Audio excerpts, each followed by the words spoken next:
Bonsoir mesdames, bonsoir mesdemoiselles, bonsoir messieurs. Merci de votre fidélité. La dernière peut-être pour cette année 2017 pour notre magazine 60 minutes qui clôture l'année ce vendredi 29 décembre 2017. Et au cours de ce numéro, nous ne parlerons pas politique comme on a démarré l'année. Nous parlerons économie, nous parlerons droit au OHADA, nous parlerons comptabilité, nous parlerons réforme de ce système du comptable OHADA. Et pour en parler, nous recevons sur ce plateau un expert comptable, un réviseur comptable, bref, un économiste. Il s'agit bien de M. Yvon Nzebo Monkolo. Il est réviseur comptable de l'Institut des réviseurs comptable de la République démocratique du Congo. Il est auditeur aussi, il faut le dire. Il est économiste. Il a plusieurs casquettes concernant les affaires économiques et voire la fiscalité. Bonsoir, monsieur Yvon. Bonsoir, monsieur Jean Pinjodji. Oui, l'honneur pour nous de clôturer avec vous l'année, cette saison 2017 des 60 minutes par cette émission qui parlera d'une majeure partie de la réforme du droit au OHADA. Bien avant d'arriver à cela, je rappelle à tous ceux qui nous suivent que vous êtes auteur. Vous avez écrit un ouvrage important que vous avez édité en 2014 qui est intitulé « Évaluation et comptabilisation de l'actif immobilisé ». Analyse comparative du système comptable congolais et OHADA, un livre important. Ce qui nous indique un peu, il a été préfacé par un grand professeur quand même, Évariste Mabimulumba l'a préfacé. Ça prouve qu'entre vous deux, la communication est très facile. Oui, mais c'est un professeur d'abord d'université, donc c'est un homme de sciences, et quand on parle des sciences, il était tout à fait normal qu'on essaye un peu de partager avec lui, et quand il a eu le contenu, il a essayé de lire et de comprendre le contenu du projet à l'époque, de l'ouvrage. Il était très intéressé et il a accepté de préfacer, et surtout que c'était dans le cadre de la sensibilisation, parce qu'on venait d'entrer dans le système OHADA. 2 années après, oui. C'était la première année de l'application d'ailleurs de la loi, et qu'il était important pour nous d'essayer un peu de simplifier certains concepts pour les utilisateurs. Surtout que quand on a essayé de palper certains comptables, et il voulait avoir un logiciel comptable où ils vont saisir un système comptable congolais, ouais, et que le logiciel fait le travail à leur place de basculer les comptes un système comptable OHADA, parce qu'ils ne voulaient pas, la plupart des gens, de basculer dans la tête et dans la pratique.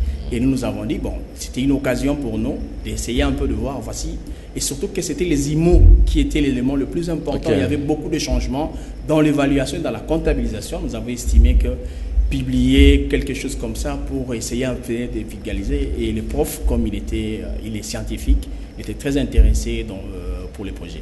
Je vais entrer dans le vif de notre sujet dans pas très longtemps. Je reste un peu dans l'ouvrage, mais c'est Yvon Nzebo Mabimulumba préface les jours du fonds baptismaux, Kengo le baptise, 2 grands professeurs, 2 grands cadres du pays. La barre, vous la mettez un peu très haut, on dirait. Bon, c'était une coïncidence, je ne sais pas. On s'est retrouvés d'abord, ça j'ai même évoqué le jour de vernissage, la présentation de l'ouvrage, que déjà à l'âge de 13 ans, quand le professeur m'avait été Premier ministre, je m'identifiais à lui. Alors c'était vraiment une belle occasion pour moi de faire le projet avec lui. Et Kengo, je me rappelle encore quand j'étais toujours élève, et quand il passait à la télé, quand il parlait, je sentais à lui, pas un juriste, c'était vraiment pour moi un économiste. Et par après que j'ai appris qu'il était juriste, et je me suis dit, avec la rigueur, et nous sommes dans cette école-là, et il fallait quand même la personne par qui vous vous identifiez, qu'il fasse le vernissage. Je rappelle évaluation et comptabilisation de l'actif immobilisé, analyse comparative des systèmes comptables congolais et OHADA, écrit par Yvon Nzebo Monkolo, édité aux éditions de l'UPC en 2014. Monsieur Yvon, on rentre dans le vif de l'émission. Le système comptable OHADA, le Congo y a basculé et a adhéré depuis 2012. après la signature, rapport lui à numéro 193, on ne sait pas très bien. Mais aujourd'hui, l'OHADA, quand il arrive au Congo, M. Yvon, ça a été une opportunité, vous l'estimez, ou bien au vu de l'évolution de l'actualité économique, même de la réalité économique du pays, où ça n'a été qu'une poudre aux yeux des Congolais? Non, en fait, le système comptable OHADA, c'est l'élément le plus important d'ailleurs. Là, ça me renvoie du rôle de la comptabilité. C'est quoi les rôles de la comptabilité? Dans le mode de financement, dans le monde économique, il y a deux modes de financement. Un financement interne et le financement externe. Et c'est sur base de certains indicateurs qu'on peut financer l'activité économique en interne tout comme en externe. Et c'est pour cela il y a cet instrument qu'on appelle la comptabilité, qui est à la fois un instrument de gestion des décisions pour la gestion et qui permet de donner ces informations-là pour le financement de l'activité économique dans un pays comme tout comme dans une entreprise. Alors, cet instrument ne doit fournir que les informations qui doivent être fiables pour permettre aux décideurs de décider. Je prends le cas pour la compréhension du commun de mortels. Si aujourd'hui vous achetez un stylo pour 10 $ et que la comptabilité, qui est l'instrument qui doit produire et capter cette information, ne produit pas l'information comme telle, vous dites non, on a acheté les stylos pour 100 $, automatiquement on fausse l'information et le décideur qui va essayer de prendre des décisions sur base de ça, il va dire le stylo coûte 100 $ et que moi je dispose de 200, je ne sais pas orienter le financement autrement.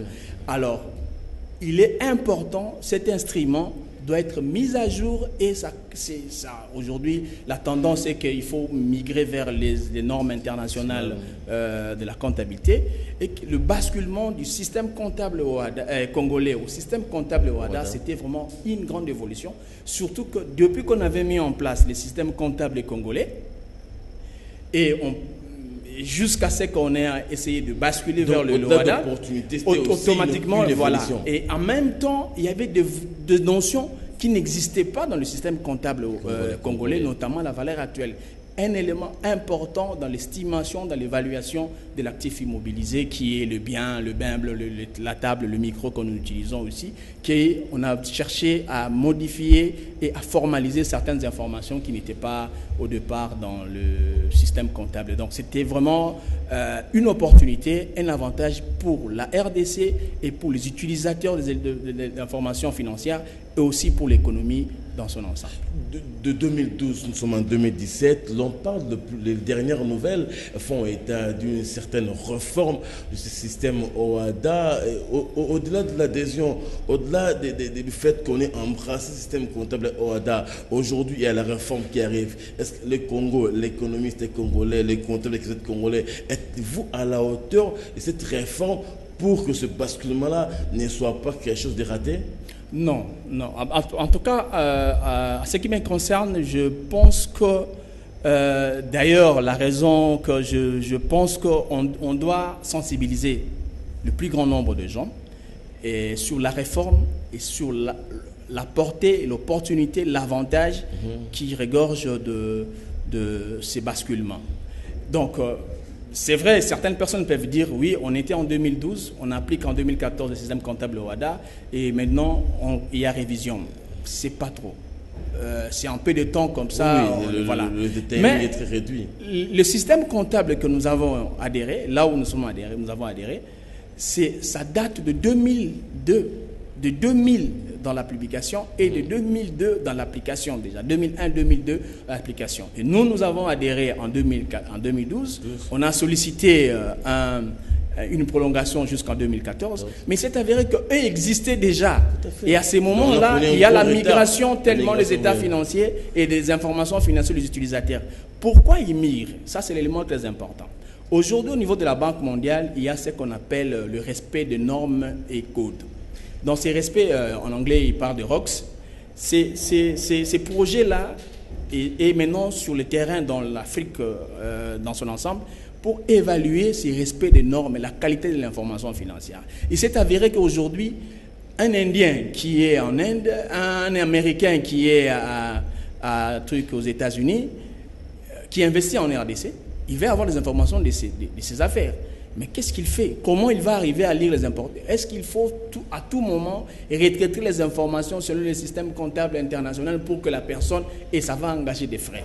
Et c'est pour cela on est en train de migrer petit à petit vers des normes internationales qui sont acceptées partout dans le monde, afin que c'est aussi un élément pour attirer les capitaux, parce que l'investisseur va dire, bon, j'investis en RDC, je n'aurai pas à payer encore des gens pour convertir mes comptabilités à la version où je peux lire.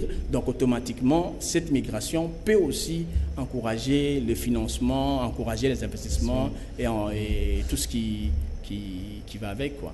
Dans cette même réforme, vous parlez plus d'investissement, vous parlez plus arrivée des capitaux, c'est bien pour le pays. Alors, quand le Congolais lambda, pour les Congolais moyens, quelle est sa part dans cette réforme au niveau du taux de croissance? C'est le PIB, on en parle, mais c'est Yvon, on en parle, mais qu'est-ce que les Congolais tirent comme bénéfice quand cette réforme elle est réelle, quand elle est effective?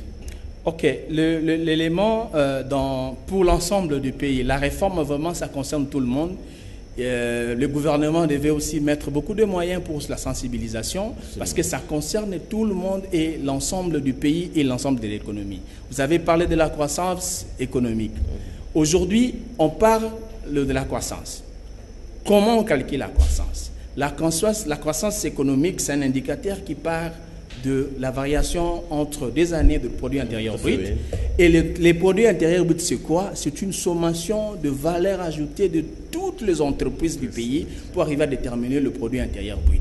Et les informations de la valeur ajoutée provient plutôt de la comptabilité et dans les états financiers. Donc, la réforme a pour objet d'améliorer la qualité de l'information financière. Okay. Automatiquement, si l'amélioration de la qualité de l'information financière est constatée, automatiquement, les informations jusqu'au niveau de la croissance, qui est l'indicateur qui permet au gouvernement de décider, d'orienter l'économie, va aussi orienter sur de base des informations réelles, qui n'est pas tronquée, qui n'est pas... On ne peut pas avoir une croissance économique dans un pays où la plupart des gens ne sont pas payés.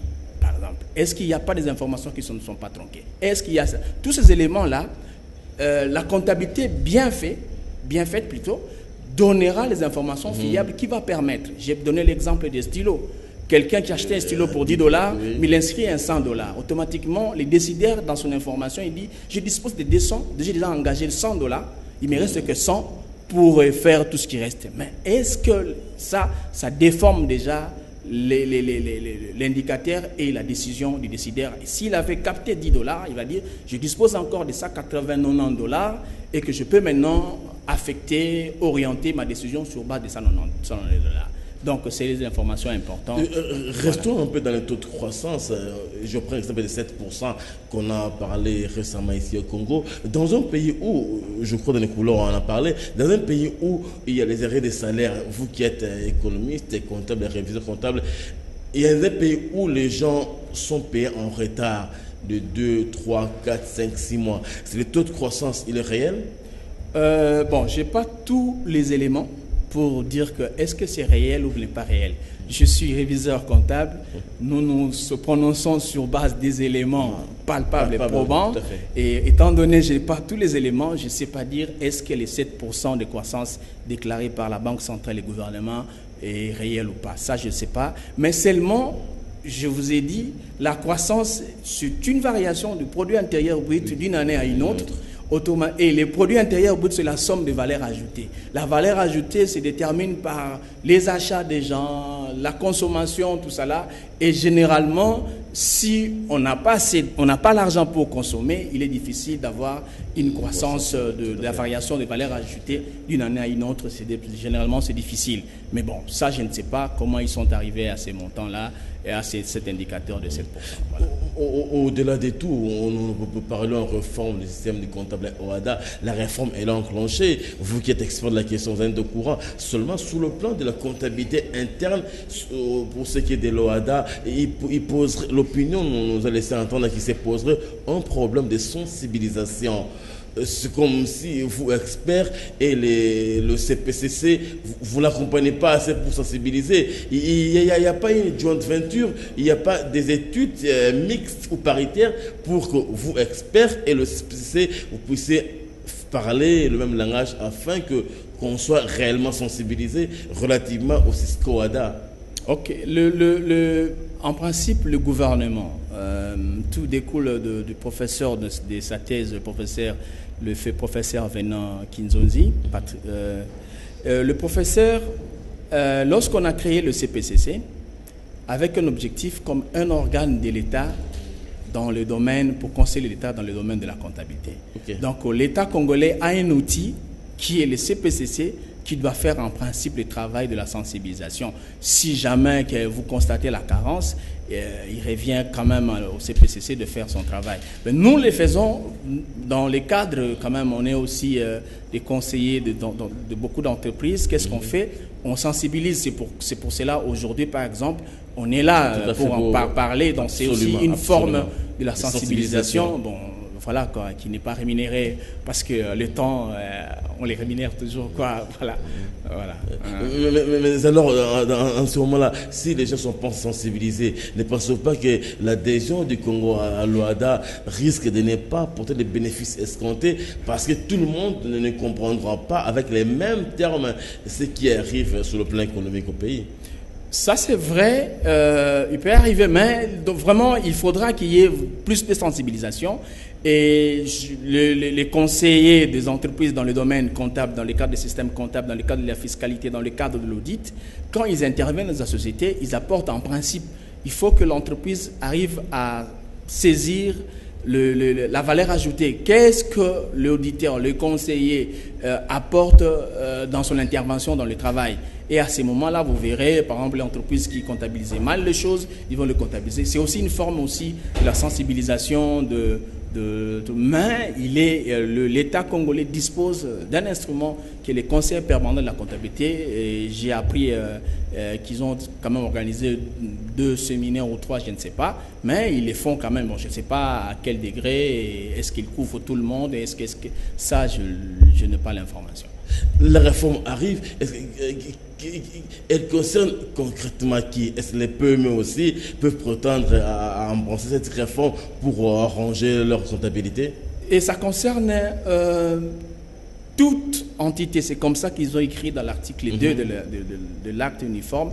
Toute entité régie par l'acte uniforme relatif au droit commercial général et aussi aux sociétés, à l'acte uniforme relatif au droit de société commerciale et groupement d'intérêt économique.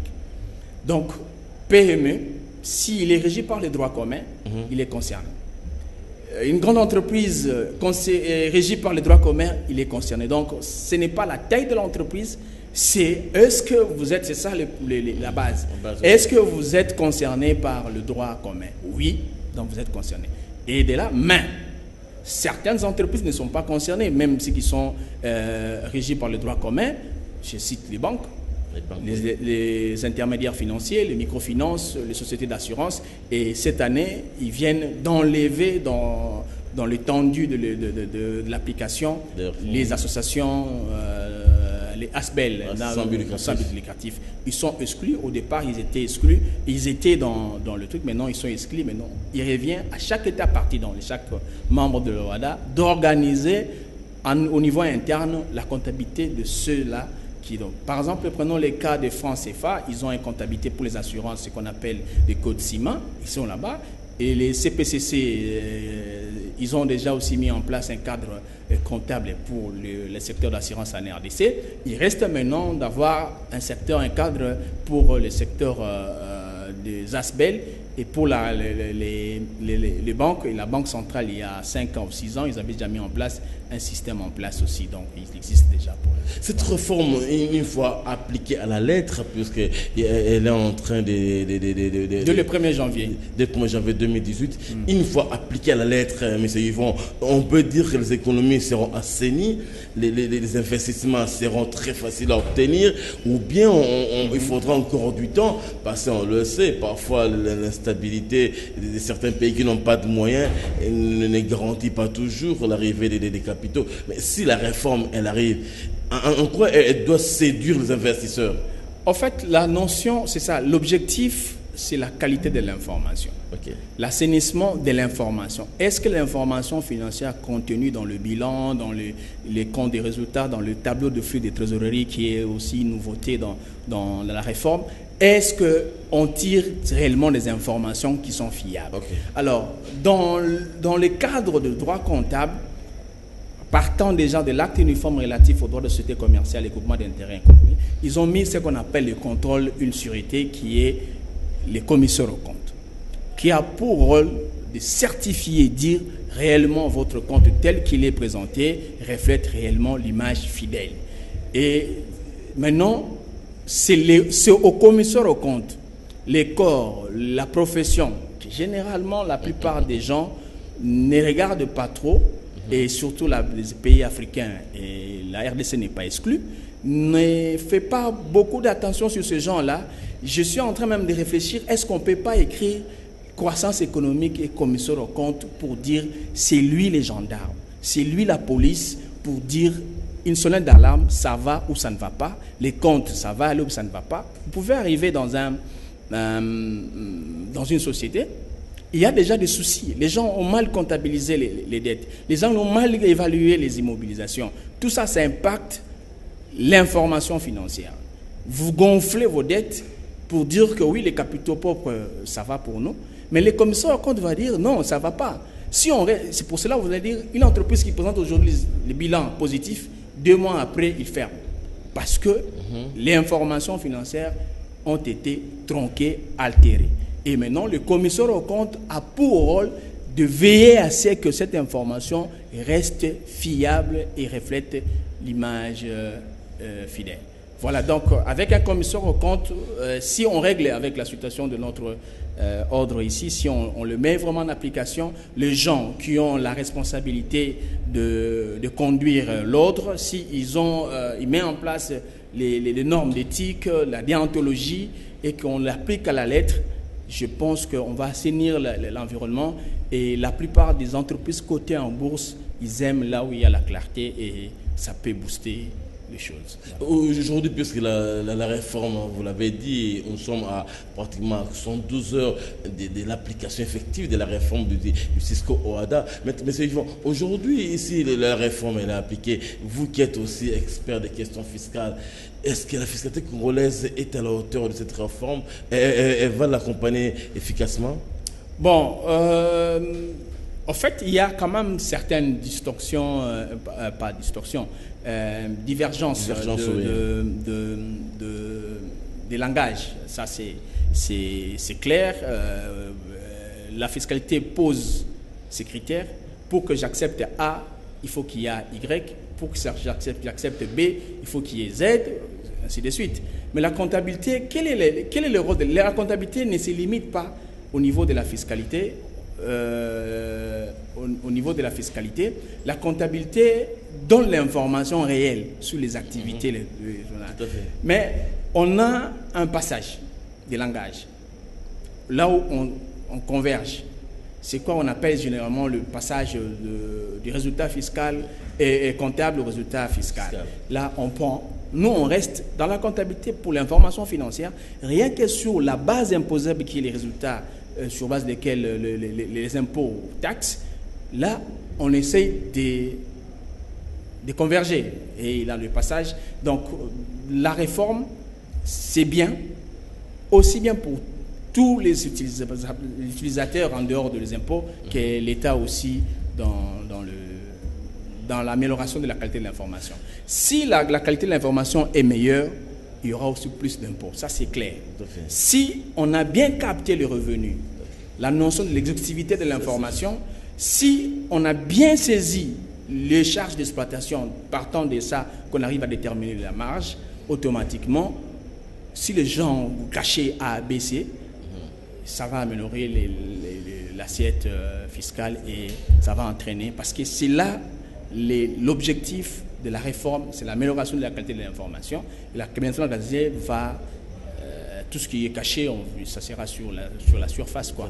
Aujourd'hui, puisqu'il y a réforme, puisque nous l'avons dit tantôt ici, que la sensibilisation posait quand même problème, et au-delà de vous qui êtes expert déjà sur terrain, comment comptez-vous récupérer ceux qui vont arriver demain, les universités, les études supérieures, qui doivent parler droit au OHADA? Quel est le mécanisme que vous comptez quand même mettre en place pour que ces jeunes-là qui arriveront demain, parce qu'on a adhéré en 2012, nous sommes en 2017, les effets escomptés ne sont pas encore visibles.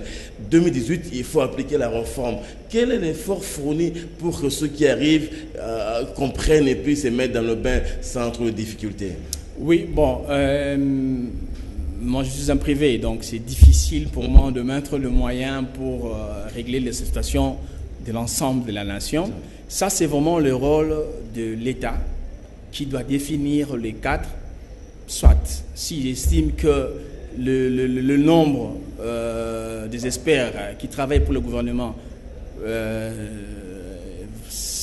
est insuffisant, ils peuvent aussi recourir au privé pour qu'on réfléchisse sur comment faire la sensibilisation, comment atteindre le plus grand nombre, quels sont les manuels à mettre en place pour les étudiants, pour les élèves, pour les enseignants aussi, pour la formation.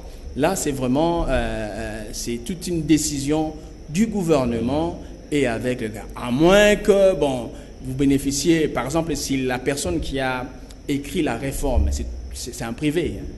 C'est un Sénégalais, Oumar Sam, son cabinet qui a gagné un marché, un financement, si je ne me trompe pas, Banque mondiale, et il a écrit, il a fait intervenir parce qu'il ne pouvait pas faire ça seul, fait appel à d'autres experts, confrères de différents pays qui travaillaient déjà avec lui, et ils ont écrit quelque chose de merveilleux, et bon, qui a, comme c'est un document fait par l'homme, il y a toujours des limitations, vous voyez, des faiblesses, que bon, mais déjà ce qu'ils ont fait, c'est améliorer. Voilà. Aujourd'hui, en revenant un peu à l'ouvrage, M. Yvon Zebo, vous écrivez analyse comparative du système comptable congolais et OHADA, l'actif immobilisé. Il se pose quel problème sur ce secteur? En fait, si on rentre dans l'ouvrage, oui.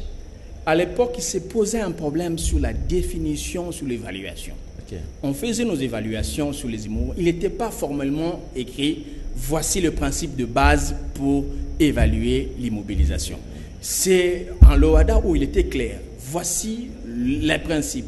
On se base sur la convention de prudence et sur la continuité d'exploitation. Deux éléments importants. Et à l'époque, il n'y en avait pas. C'est pour cela que j'ai relevé que ça, voici ce qu'on a intégré dans l'affaire. Et l'obligation des inventaires où on faisait référence à la valeur actuelle. Je prends un cas.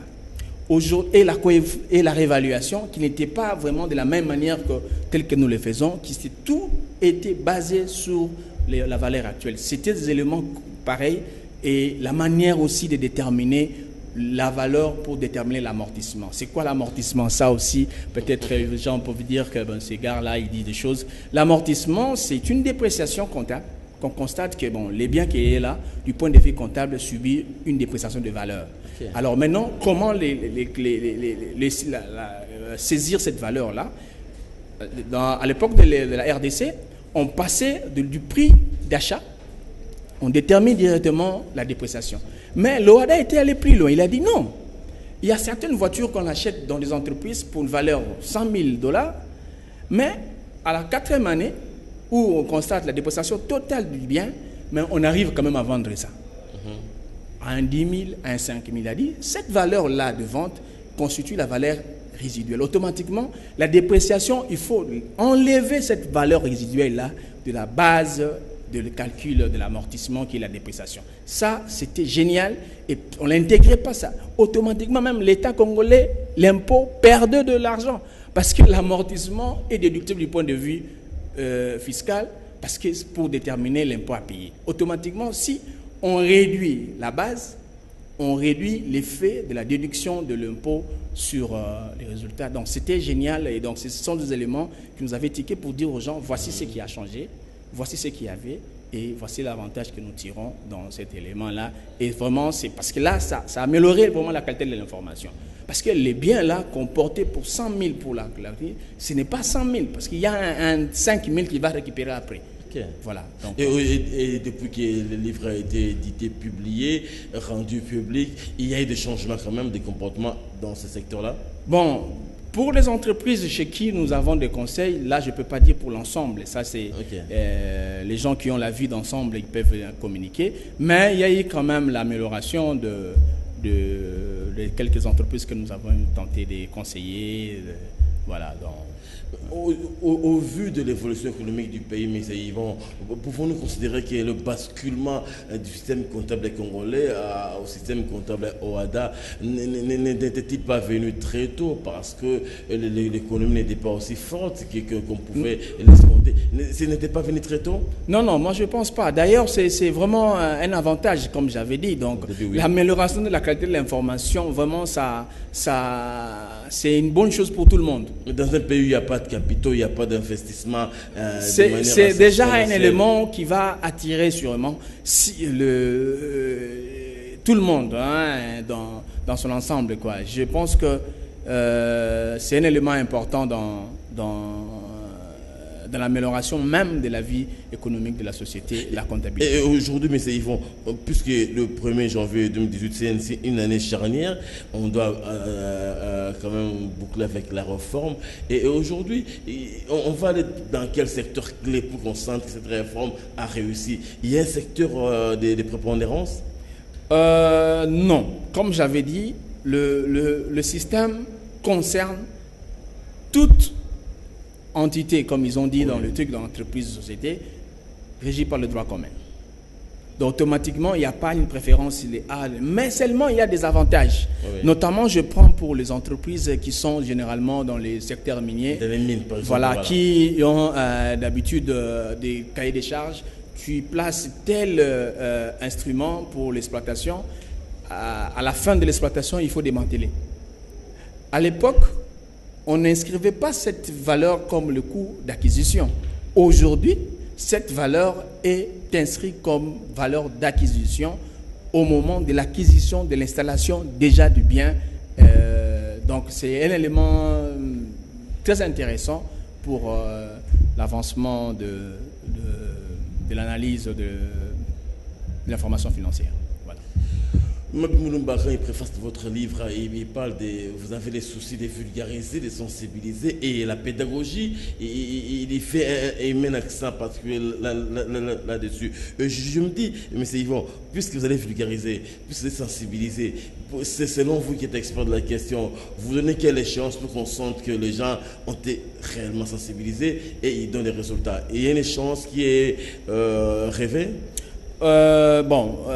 C'est quand même, on n'a pas fixé. On s'est dit, si on est en train de tenter, surtout au niveau des associations, la FEC, tout le monde, pour essayer de voir un peu comment on peut atteindre un plus grand nombre de gens pour l'expliquer. Et ce qui ne se fait pas. Beaucoup de gens pensent que la réforme ne concerne que les directeurs financiers, les comptables. À ce niveau, cette réforme concerne tout le monde, y compris les dirigeants sociaux. Pourquoi surtout les dirigeants sociaux? Ces gens-là, à l'article 111 de la réforme, qui existait même avant, on les tient responsables de bilan, de compte des résultats. Les responsables, c'est quoi? Donc, c'est eux qui doivent préparer, c'est eux qui doivent publier. Maintenant, il est dit, si vous établissez le bilan, les comptes des résultats qui sont tronqués, les tableaux de flux tronqués, déformés de l'image fidèle, il y a des sanctions pénales. Les sanctions pénales, c'est la prison. Si vous ne les publiez pas, il y a des sanctions pénales. Mais avec la réforme, surtout la manière de l'évaluation, aujourd'hui, on a décomposé l'immobilisation. Aujourd'hui, on peut évaluer la peinture à part, on peut évaluer l'ascenseur à part, la construction, la toiture à part. Maintenant, c'est à partir du 1er janvier, automatiquement, les informations clôturées au 31 décembre 2017, au 1er janvier, doivent changer. Il y a une année là qu'on appelle des transitions, des basculements, parce qu'on bascule au 1er janvier. Mais qui doit prendre la décision de changer les méthodes? Ce n'est pas les directeurs financiers, ce n'est pas les comptables. C'est les dirigeants sociaux, au niveau du conseil d'administration, au niveau du directeur général, au niveau de la direction générale. Mais les gens se focalisent sur... Et si ces gens-là n'ont pas l'information, ça pose un problème. Donc, il y a moyen d'atteindre le plus grand nombre de gens et leur expliquer. Et aujourd'hui, par exemple, la notion de passif éventuel qu'on évoque peu, ça existe. C'est quoi les passifs éventuels? Aujourd'hui, on ne va plus faire des provisions. Les provisions, c'est-à-dire que je pense que je vais dépenser X montant. Je fais une provision, c'est-à-dire que je comptabilise une écriture comptable pour dire je prends déjà en avance une provision que je vais dépenser à 100 000. C'est banni. Or, dans nos états financiers des bilans, cette information-là existe. Qui doit prendre la décision de l'enlever? Aujourd'hui, il y a obligation, par exemple, si vous avez commis une erreur dans la comptabilisation, l'année antérieure, X, il faut toucher les comptes capitaux propres, les comptes repères à nouveau. C'est un compte seul l'associé qui peut prendre des décisions. Maintenant, si les dirigeants sociaux n'ont pas l'information, comment faire? Comment arriver à déterminer, à prendre? Automatiquement, les directeurs financiers ne paient pas. S'il le fait, le commissaire au compte vient et il dit sur base de quoi vous avez passé l'écriture pour toucher un compte qui t'est interdit. Parce que c'est l'associé. C'est les dirigeants sociaux qui doivent faire parvenir l'information aux propriétaires, parce que ce n'est pas les directeurs financiers. Ils ne se rencontrent même pas. C'est les dirigeants sociaux qui rencontrent les propriétaires au niveau de l'Assemblée générale pour lui dire voici, il y a changement, voici ce que nous devons faire, voici. Et ce compte-là qui est propre à vous doit subir telle modification. Mais vous allez dire quoi si vous n'avez pas l'information? Et donc la sensibilisation, surtout pour cette réforme, ça concerne vraiment au premier degré pour moi les dirigeants sociaux. Aujourd'hui, que perdent les entités qui ne vont pas appliquer la réforme en termes d'assainissement des finances, en termes d'information qui doit être améliorée? Que perdent-elles ces entités-là si jamais, au-delà du 31 décembre 2018, ils n'ont pas appliqué la réforme? Et ils perdent quoi? Il y a d'abord la sanction. Okay. Automatiquement, l'article 111, il y a pour être sanctionné, vous n'établissez pas les bilans, ou bien vous le faites qui ne respecte pas l'image fidèle. Quand vous ne le faites pas, l'image fidèle est reposée sur les normes qui sont établies. Okay. Alors, les normes qui sont établies là, que vous n'avez pas appliquées, automatiquement, ça force votre comptabilité et vous serez sanctionné. D'abord, il y a la sanction. Deuxièmement, il perd la qualité de l'information en référence au référentiel, premièrement, la tautologie qui est mise en place. Voilà. C'est cette réforme, M. Yvon, nous avons comme l'impression que c'est plus, on en parle plus pour le pays au sud du Sahara. Est-ce que les pays de l'Afrique du Nord ont déjà une avance là-dessus, ou bien pour eux, c'est toute une autre réalité? Aujourd'hui, tel que conçu l'OHADA réformé, on est même en avance par rapport à la France. Ok. Voilà. Et dans l'applicabilité. Par rapport à l'objectif qu'on poursuit de migrer vers les normes internationales. Je prends un exemple. En France, aujourd'hui, il existe toujours dans le compte ce qu'on appelle les charges immobilisées. Oui. Or, les normes internationales ne comptabilisent pas les charges immobilisées, notamment le frais d'établissement, le frais engagé au moment de la création de l'entreprise. Oui. Mais l'OHADA aujourd'hui, qui appliquait ça, a banni ça, a supprimé. Donc, pour migrer. L'avantage, maintenant, il y a une nouvelle définition de l'actif. Et maintenant, les charges-là ne répondent plus à la définition telle qu'est définie au niveau international. Automatiquement. Donc, on est déjà, je prends le cas de la France, rien que pour ces cas-là, on est déjà en avance. Et je n'ai pas les systèmes de l'espace Algérie, tout ça là. Ça, je n'ai pas comment ça fonctionne. Du moins, je me référais plus à la France et aux États-Unis. Et j'ai vu que déjà là, par rapport à la France, on a déjà un pas d'avance vers les normes internationales.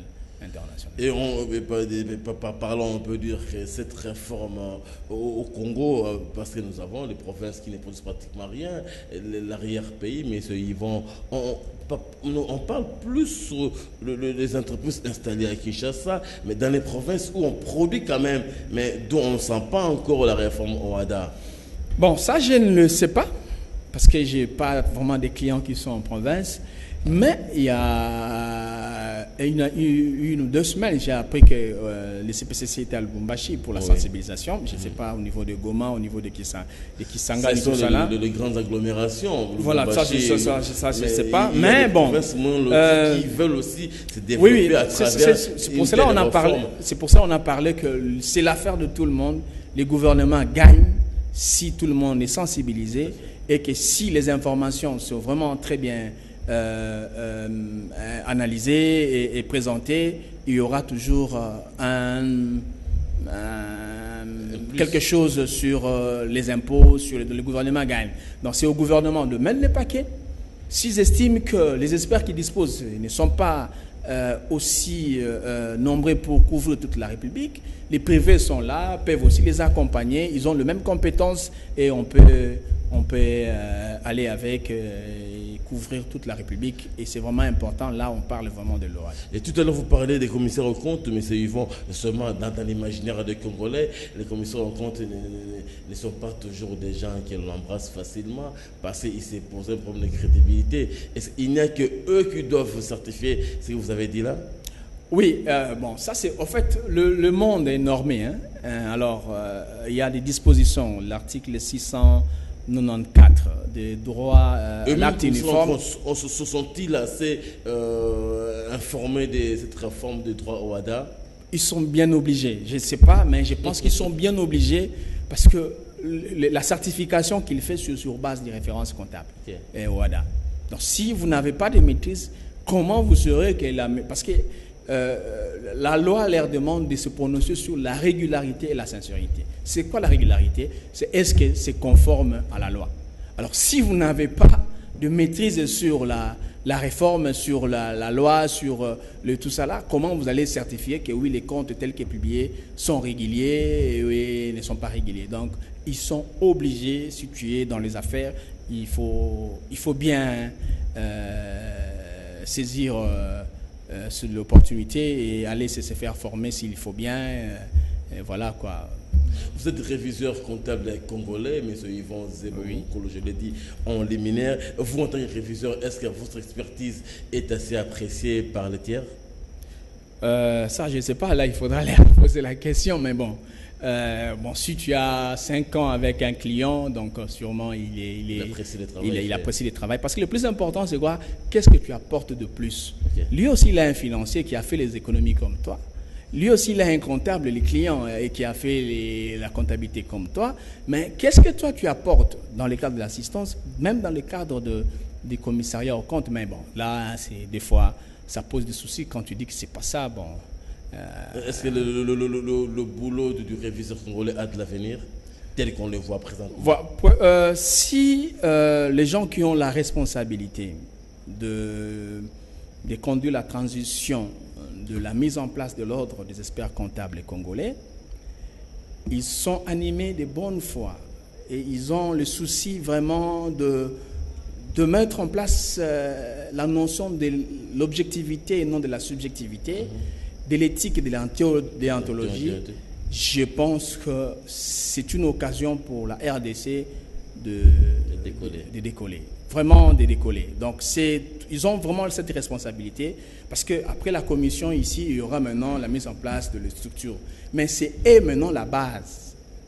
Ils ne mettent pas n'importe quoi, n'importe qui dans la liste, par exemple, d'experts comptables. On n'aura pas de quado pour certifier un compte que lui-même il ne maîtrise pas comment l'établir. On aura des experts qui vont faire des choses avec éthique et déontologie. Ce n'est pas, tu viens, on t'influence sur l'opinion. Tu arrives quelque part, on te dit, bon, il y a un montant qui est là dans les états financiers que tu vois, mais tu te poses des questions, donnez-moi l'information, donnez-moi l'élément pour moi. Les gars, ils te disent, bon, on n'a pas le temps, mais j'ai la possibilité de faire de toi un meilleur, beaucoup mieux que le salaire que vous disposez, le contrat que vous avez. Et vous mettez à changer l'opinion parce qu'on vous a rémunéré en dehors de la rémunération qui est reconnue dans le contrat. Donc on perd quoi. Et l'éthique, c'est vraiment un élément important et la déontologie, c'est vraiment important pour la profession comptable et pour les commissaires en compte. On va bientôt chuter, mais c'est Yvon Zebo, la réforme, puisque c'était le vif de notre entretien aujourd'hui. Cette réforme, M. Yvon, moi je sais parce que le Congo, c'est pas Kinshasa, le Congo, c'est pas les 3 provinces clés qui est la Chopo, le Katanga et le Nord-Sud Kivu. Est-ce qu'elle a la chance de s'exporter aussi dans l'arrière-pays? C'est comme j'avais dit, donc c'est vraiment le rôle du gouvernement de faire le travail. C'est vraiment un privé là. Vous voyez, moi je ne saurais pas aller par exemple débarquer à Mongala là-bas, ou bien à Chouapa, ou bien à Kasaï Central, quelque chose comme ça. Je fais ce tour-là avec mes frais. C'est vrai, je peux le faire si je peux organiser et gagner de l'argent s'il faut, mais vraiment dans des coins. Le gouvernement de s'y mettre. Vraiment, il a sa structure qui est les CPCC, il a aussi des experts que nous sommes là. Il peut nous recruter et mettre le paquet dans le cadre de la sensibilisation pour que nous arrivons dans tous les coins et le gagnant, c'est toujours le gouvernement. C'est toujours le gouvernement et nous tous aussi, parce qu'il y aura nos jeunes frères, nos enfants vont... déjà, ce qu'on fait là, c'est déjà de la sensibilisation. Donc, avec... voilà. Bientôt, on va clore l'émission, M. Yvon. La dernière de l'année 2017, par vous, pour nous, ça a été une chance. Et donnez-nous en très peu de mots les gains que le Congo tire de la réforme en très peu de temps. Mettons 5 ans.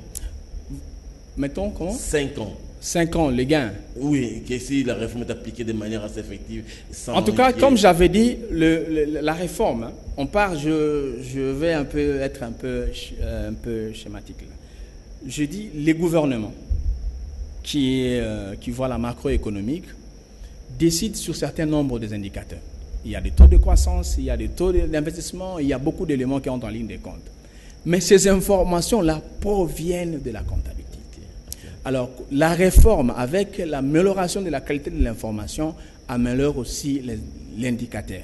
Automatiquement, c'est lui qui prend une décision sur l'indicateur qui reflète réellement l'image fidèle, il prend de très bonnes décisions. Je ne peux pas, comme j'avais dit, j'avais $200, j'achète un stylo à $10, mais j'inscris $100. Automatiquement, je fais perdre les décideurs un $90 pour qu'ils orientent ça autrement. Donc, cet élément, avec le commissaire aux comptes comme garant de l'image fidèle, donc automatiquement, ça va basculer, tout le monde sera gagnant, personne ne sera perdant dans cette affaire. D'où la responsabilité de gens qui vont gérer l'ordre des experts comptables pour ne pas mettre n'importe quoi. Monsieur Yvon, nous sommes dans la période des festivités. Nous vous laissons même 30 secondes de faire les vœux à ceux qui vous sont chers et les loisirs. Je ne pensais pas faire ça. Quand vous avez dit ça, je pense à l'émission de dimanche, salutations, comme on aime bien dire. Bon, moi, je fais le vœu à mon épouse et à mes enfants. J'en ai 5 et une fille que j'aime beaucoup et aussi les garçons que j'aime bien. Et ma mère, qui était veuve à l'âge de 27 ans, et ça fait beaucoup d'années que... voilà. Donc, cette maman-là que je me dis, c'est... Quand je lis Kamaralei, ma mère, tout ça là, femme, en tout cas, il reflète vraiment l'image de cette femme-là africaine qui a... Son mari est mort plutôt, et il prend ses 5 enfants sans subvention de qui... voilà, donc... Et vraiment, de vœux le meilleur, j'aimerais avoir beaucoup d'argent pour faire aussi des statues pour elle. Bon, chez elle à la maison, quoi, parce que je n'aurais pas le droit de faire ça dans l'espace public. Et aussi, tous les confrères de notre profession le veulent, et que nous avons une profession chère et qui joue un rôle très important dans l'économie. Et je recommande vraiment le vœu de voir l'année prochaine soit basée sur l'éthique, sur la déontologie et aussi sur l'objectivité. Le professionnalisme, c'est un élément important et que si nous, les commissaires aux comptes, nous essayons de mettre en place tout ça, et je pense que l'économie va décoller aussi avec cette réforme de la comptabilité. Et comme je suis chrétien, je prie à l'église Bima. Et mes vœux aussi va à notre représentant légal et aussi à tous les Bakambi, comme on dit, et les diaconesses qui œuvrent de manière permanente à l'église, et au gouvernement et à tout le monde, vraiment pour la responsabilité que le gouvernement qui a pour améliorer les choses. Et je pense que le vœu est de voir le 2018 soit beaucoup meilleur que 2017. Merci, M. Yvon, nous vous remercions de votre expertise. 54 minutes, on n'a pas fini, le livre est grand, la réforme, peut-être qu'on va solliciter votre expertise pour un autre numéro pour que la sensibilisation continue et que les résultats escomptés soient atteints sans difficulté. Merci à vous. Je vous en prie, Jean-Pierre. Merci également à ceux qui nous ont suivis. Merci à l'équipe technique pilotée par Guim Poutou et ensemble de ses collaborateurs. Nous vous disons merci en vous présentant nos vœux le meilleur pour l'année qui commence dans 48 heures. Cette année a été difficile. Celle qui commence sera meilleure, comme l'a dit Yvon Zebo. Et en fixant d'autres rendez-vous importants dans le cadre du magazine 60 minutes, nous vous disons merci à vous. À la prochaine et très bonne année 2018. Merci.